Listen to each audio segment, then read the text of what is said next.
Hi, my name is Stephenson, and I'll be talking about teaching approaches for my presentation from chapter 14. Now I'm going to skip the video and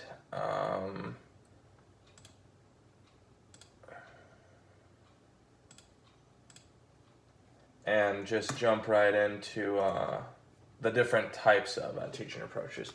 So the different type of teaching approaches, there are quite a few. There's teacher-centered approaches, there's a learner-centered approach, there's a subject-mattered approach, there's teacher-dominated approach, there's a direct and indirect approach, banking approach, disciplinal approach, interactive approach, individual approach, collaborative approach, integrated approach, and a constructivist approach. And I'm going to be explaining throughout this presentation of the different types of these teaching approaches that I just listed off. So let's start with the teacher-centered approach. The teacher-centered approach is the most traditional approach. It's what it's often called. And this is where the teacher is to be perceived to only be the most reliable source of information. So this is where students will just mainly ask the teacher for information because they believe that the teacher is the only banking source of information. Next is the learner-centered approach. The learner is the most important resource because the student knows something, and the student is capable of sharing their knowledge of what they know, whether it be a math problem. They know how to solve it. They know how to write an essay, and with 5-paragraph APA format type style. The subject-mattered approach. Excuse me, I have a little scratch in my throat, so I'm going to be pausing a little bit. This gains the primacy over a learner, so the student then has the memory of the first characteristic of information, I would say, of the sequence from what they are learning. Next is a dominated teaching approach. This is where the teacher is heard, is only heard, and therefore is the sole dispenser of information. So the dominated is kind of like the teacher-centered, where the students just go to the teacher and ask for information from them instead of asking peers and maybe a student teacher or a pair in the room. Next would be interactive. This is more student talk and less teacher talk, and the student has the opportunity to interact with others, so like group work in class, and they talk and interact with each other, like the word interactive. Next is constructivist. The constructivist approach is where students are expected to construct knowledge and meaning out for what they are taught by connecting them to prior experience.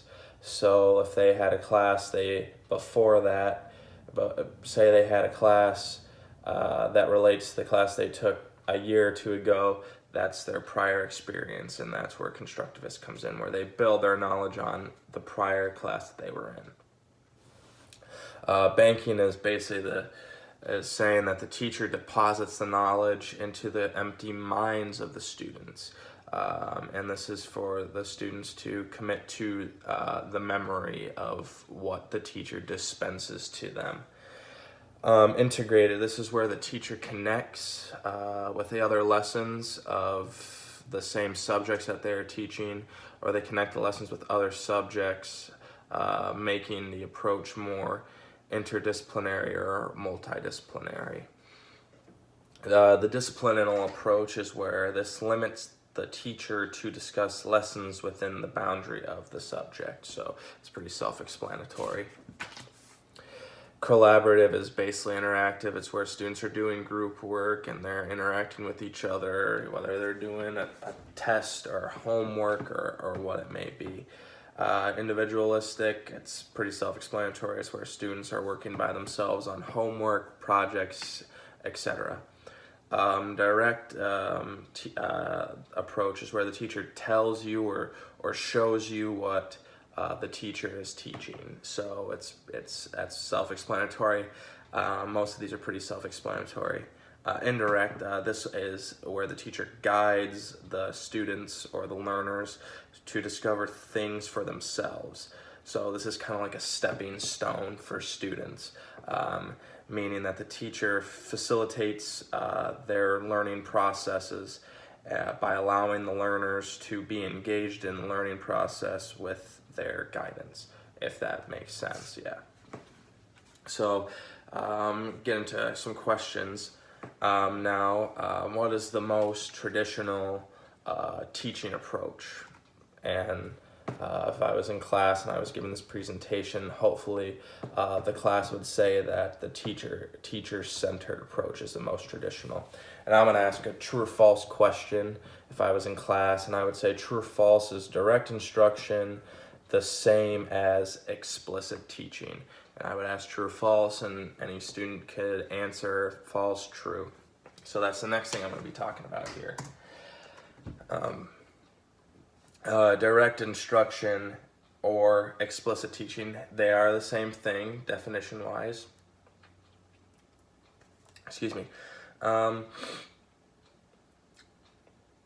Direct instruction is basically straightforward teaching, and explicit teaching goes along with it because this is teaching a specific skill, and this goes into teaching basic skills like grammar rules, mathematics.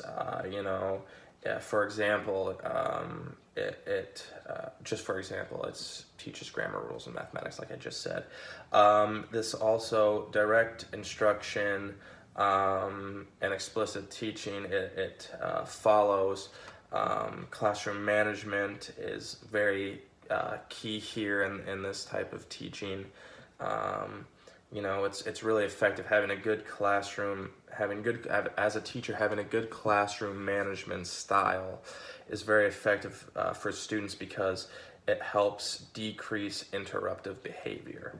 Another feature is it maintains a strong academic focus. This is where the teacher basically initiates and facilitates to their learners and students. The last feature is teachers ensure that their students achieve good learning progress. So they want this. All these features go hand in hand. The teacher always wants to have their students learn and progress as the year goes on, and with that comes good classroom management, a good classroom atmosphere. They have to be focused during the day through their lessons, and it's going to help achieve them in the long run of the type of learning progress that they will experience through their whole entire academic career. Then next, get into Rosenstein's 6 teaching functions. The first one, there's 6 of them, and the first one is review and check previous day's work. So that at this step, the first step is basically the teacher reteaches just in case the students made an error with homework or during a lesson they just don't understand. So this is where the teachers go back and just reiterate what they taught the previous couple of days, maybe. The second one that Rosenstein has is presenting new material. This purpose is pretty clear. You got to make the purpose clear. The teacher really should teach in small steps and provide examples and even non-examples for ideas and concepts to help their students learn. Number 3, provide a guided practice for students.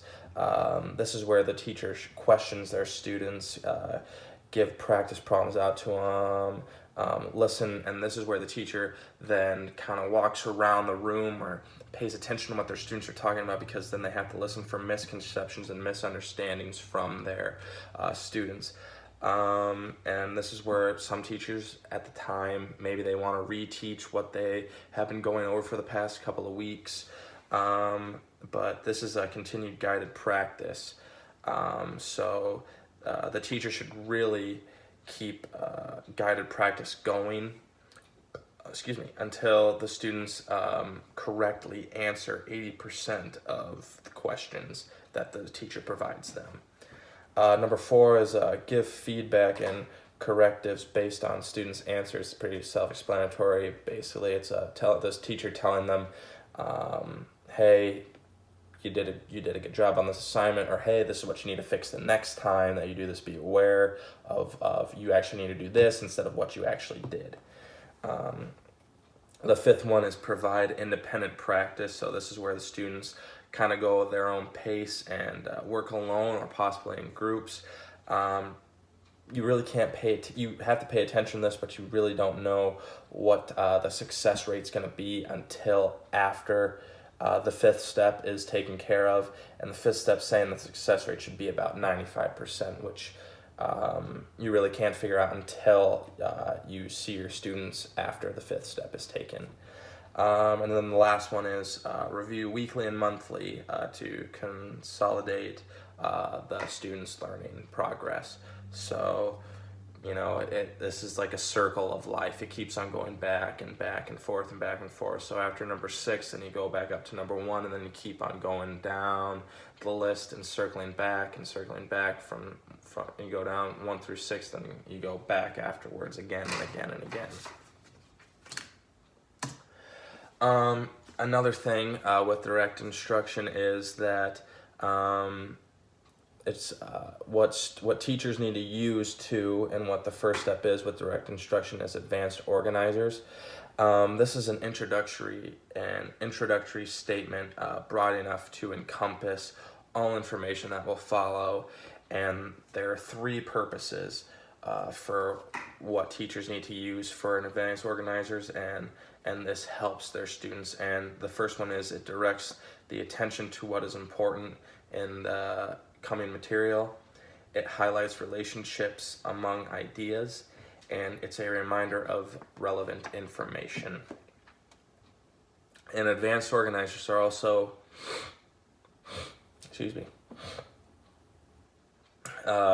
split into 2 different categories. The first one is it's a reminder of what you already know, but may not realize that the information that was presented to you is relevant to what you are doing in the class.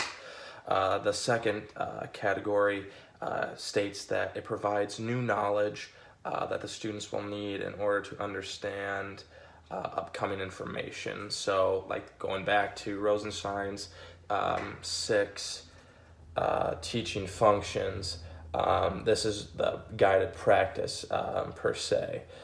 So, you're providing students with new knowledge, and this goes with 2 and 3 of his 6 teaching functions. So if I was to present in class, sorry about that. Now I'm going to talk about my journal review that I found. This journal review that I found was talking about the teaching approaches and practices of student teachers in early childhood education. And there were 2 authors that did this research, and they handpicked 112 student teachers for the quantitative strand of data and 29 random student teachers for the qualitative strand of data. And they used this, they categorized the group, the people into 3 groups: traditional, constructivist, and mixed reflective teaching approaches. And I've already explained those. So my reaction to this article was a little bit of a shock, honestly, because I used 131 people for an experiment like this, 131 student teachers. I just thought that it was a little bit too much, but for quantitative and qualitative strands of data, it was a perfect amount of teachers going back to it.